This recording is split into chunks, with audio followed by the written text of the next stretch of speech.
Assalamualaikum. Hi everyone. In this video, we are from 6th group with me, Siti Maria Ulfa, and my two friends, Ariana Arum and Sunenko. We are going to present the task of language component. But first of all, let me introduce you what language component is. In linguistic studies using a structural approach, Diwandono explained that language is seen as something that consists of components that can be separated and distinguished from one component to another. The main components of language are language sounds, vocabulary, and grammar. Teaching English means teaching mastery of its components. In the line with the implementation of language tasks, therefore, language sound tasks, vocabulary tasks, and grammar tasks are existed. So, this presentation will be talking about these components and their tasks. Sounds of language will be explained by me, Siti Maria Ulfa, and vocabulary will be handled by Sunenko, and the last, grammar, will be presented by Riana Arum. Goes to the first topic, the task of language sounds. The task of language sounds is generally more part of implementation of teaching language as a foreign language. The objectives include mastering this entire sound system of language, both in form of recognizing and understanding. It means that understanding the sounds passively and receptively, as well as in the form of pronouncing and using language sounds actively or productively. Basically, there are three purposes of language sound tasks. The first, recognition, discrimination, and production. Recognition is how language learner can recognize the sounds of language, such as e, o, f, sh. While discrimination is how language learner can distinguish the difference of the language sounds, such as sh and sh, f and v. And the other one is production. It is how language learner produce sounds of language in complete form of words, phrases, clauses, or simple sentences. From the previous explanation of the objectives and purposes of language sound tasks, some kinds of language sound tasks that can teacher use to task the language learner are recognize the sounds, distinguish language sounds, pronounce the sounds of language, pronounce words or word pairs, tongue twister, read tasks, imitation and repetition, reading aloud, and free production. So, the first is recognize language sounds. The question might be as follows, such as pay close attention to words below as pronounced or heard on the recording, and circle the words that use this English sound sh. For example, from the 10 words, there are only shape, nation, shop, shine, and cash, the words that use sh sounds. And the second is distinguish language sounds. The instruction might be such as pay close attention to the words that are said in sessions as the following pairs of words. Write the letter S if the words are the same, and put the letter D if they are different. And the words that can have a different sounds, we can choose pen, number 1, or for gam and gam. And the word that have a different sound is number 5, dear and tear, number 2, sing and zing, or number 8, not and naft. And number 3, pronounce the sounds. Pronounce the following English sounds clearly. That's what the instructions should be look like. Make sure that the students can pronounce the vowel sounds such as number 1 to number 5 and the consonant sound from 6 to 10. Next, pronounce the words and word pairs. The instruction can be like this.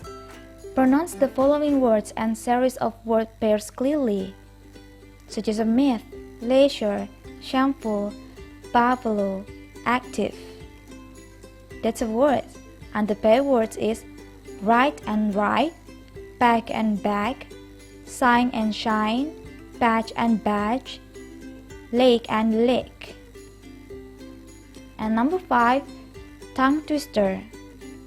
The instruction can be such as pronounce the following series of sentences clearly. It's perhaps a bit challenging and a bit fun for the examiner and examinee.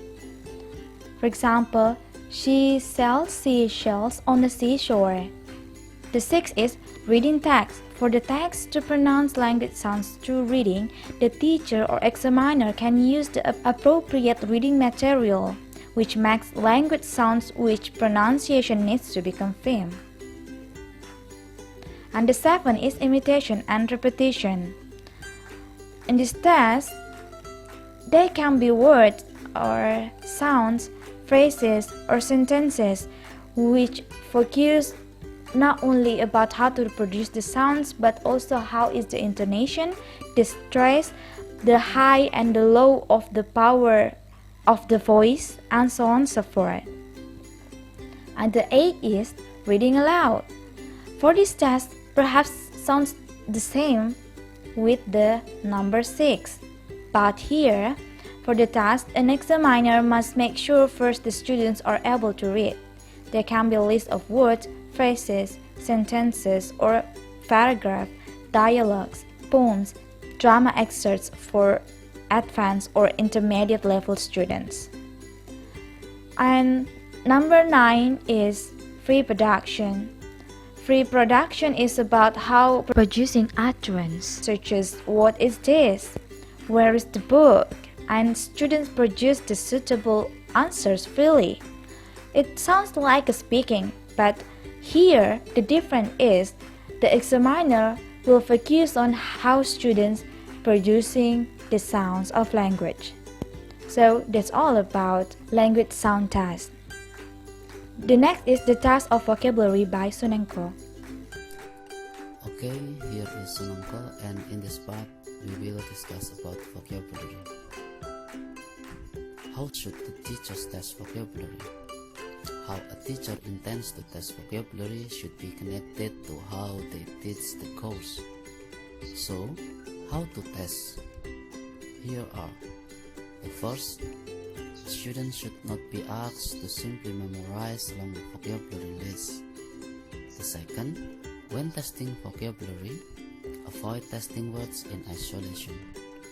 The third, vocabulary words should be presented in context. The next, what kind of vocabulary should teachers test? In most cases, teachers should test vocabulary that they expect their students to know or to use. Research shows that learners can recognize more words than they can actually use. So, first, the teachers need to decide between testing high-frequency words or more specialist technical vocabulary. Second, teachers should include all the new words that the students have covered in other activities like reading, listening, etc. Third, words should be grouped according to whether their recognition or their production is required. When creating a vocabulary test, teachers can determine a student's knowledge of the following. First, what collocations. Second, what derivations. Third, what's meanings. Fourth, the part of speech of a word. Fifth, the relative frequency of a word. The next, which test format should the teachers use? Teachers should take into consideration the following issues before choosing a test format. 1. test validity. 2. Select only the test formats that students are familiar with. 3. Do not introduce a new test format in a testing situations. 4. Practically and washback effect should be considered when choosing a format. 5. Select formats that will allow easy interpretation of results, not necessarily easy marking. 6. The chosen format should have a positive washback effect. The next is, how many items should the teachers include? The first one, the number of items on a test is related to the concept of test reliability. Second one, reliability refers to the degree of consistency of test scores. The third one, in general, the more items on a test, the more reliable it is considered to be. The fourth one, as far as vocabulary tests are concerned, nations recommends a minimum of 30 items for a reliable vocabulary test. The next is types of questions in vocabulary tests. In vocabulary tests, as in most other tests, there are two kinds or types of questions. The first is recognition items. The second is production items. Example of methods for testing vocabulary recognition items. The first is multiple choice. This technique is simple to mark but challenging and difficult to design. It can be used for testing single words, words in sentence or in text. Teachers should take into account that students may guess the right answer without actually knowing the word. There is a 25% chance if there are 4 options. Students may also choose the correct answer without really knowing the words through a process of elimination. There may be more than one possible answer among the choices. Teachers should use distractors in multiple choice tests so that the answer is not too obvious or easy to pick. However, some distractors are too distracting to the students or to choose the correct answer and will confuse students. Multiple choice questions can be employed to test a variety of concepts. For example, recognize synonyms and recognize definition. Thornbury suggested another way of using multiple choice questions which is unusual. He suggested the use of a contextual choices test. In it, the options are put directly into a text. Example of his idea. Someone else is blank blank blank, the tune, and for the moment you are quite happy to go blank blank blank with what seems like a reasonable idea. Hobbies blank blank blank up far too much time and children could need sport with a new activity. And then recognize appropriate word for context.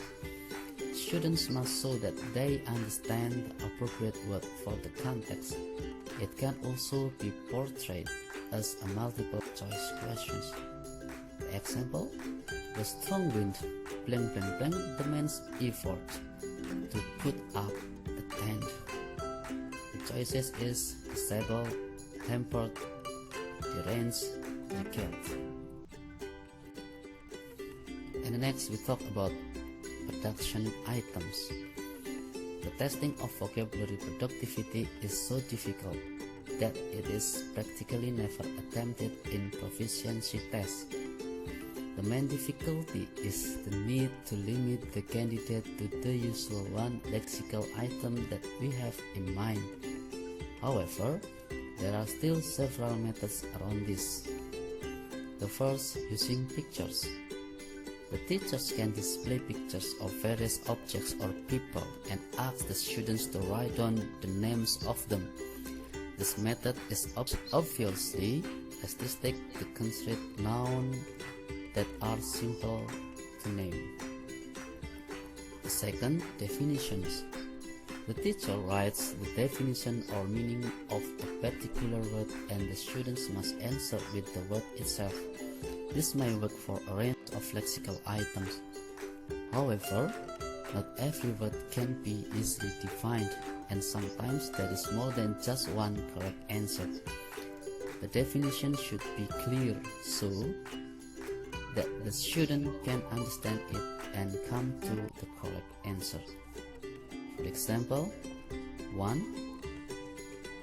A blank blank blank is a person who looks after our teeth. Number 2. Blank blank blank is frozen water. Number 3. Blank blank blank is the second month of the year. The next is the third, gap filling. This can take the form of one or more sentences with a single word missing.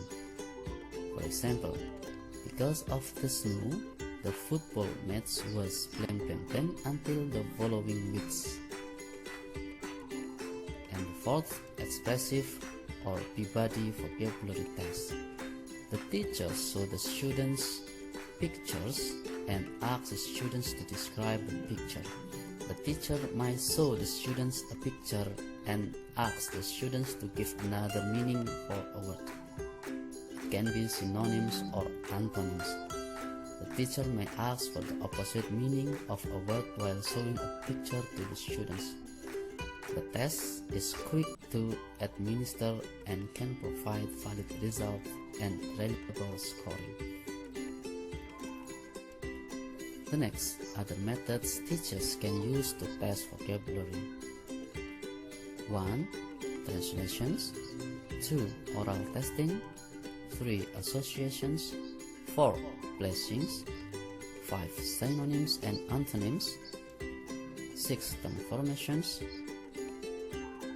7. Writing or composition questions. 8. Matching. And that's all our discussions about vocabulary. The last presenter, The Test of Grammar by Riana Arum. The test of grammar is more to test the students' ability to use the language rather than their technical knowledge of grammar rules. There are 3 steps for testing grammar structures. The first is deciding on tests and objectives. It is for whom the test is intended and for what purpose. The second is weighing the items of the test. If a teacher wants to test aspect or tense, so how much items are given for the past, present, future, or perfect, simple, continuous, and the others. There are some bases for weighing the items of the test. The first is syllabus, evaluation of teaching, error analysis, and contrastive analysis. And the last step is deciding on formats of the test. There are some formats of the test, such as filling the blanks, sentence completion, identifying errors, and transformation. For filling blanks, it can be either by multiple choice questions or students provide their own answer. Sentence completion. It can be either by multiple choice questions or students provide their own answer. In this type of questions, usually the blank part is at the end of the sentence and students complete a sentence by word, phrase, sentence, or clause. Identifying errors. It can be with or without correction. The students can only identify errors or mistakes or identify and correct the mistakes or errors. Transformation. The students can change the sentence from statements into questions, and many more. So that's all our presentation. Thanks for your nice attention and see you very soon. Wassalam.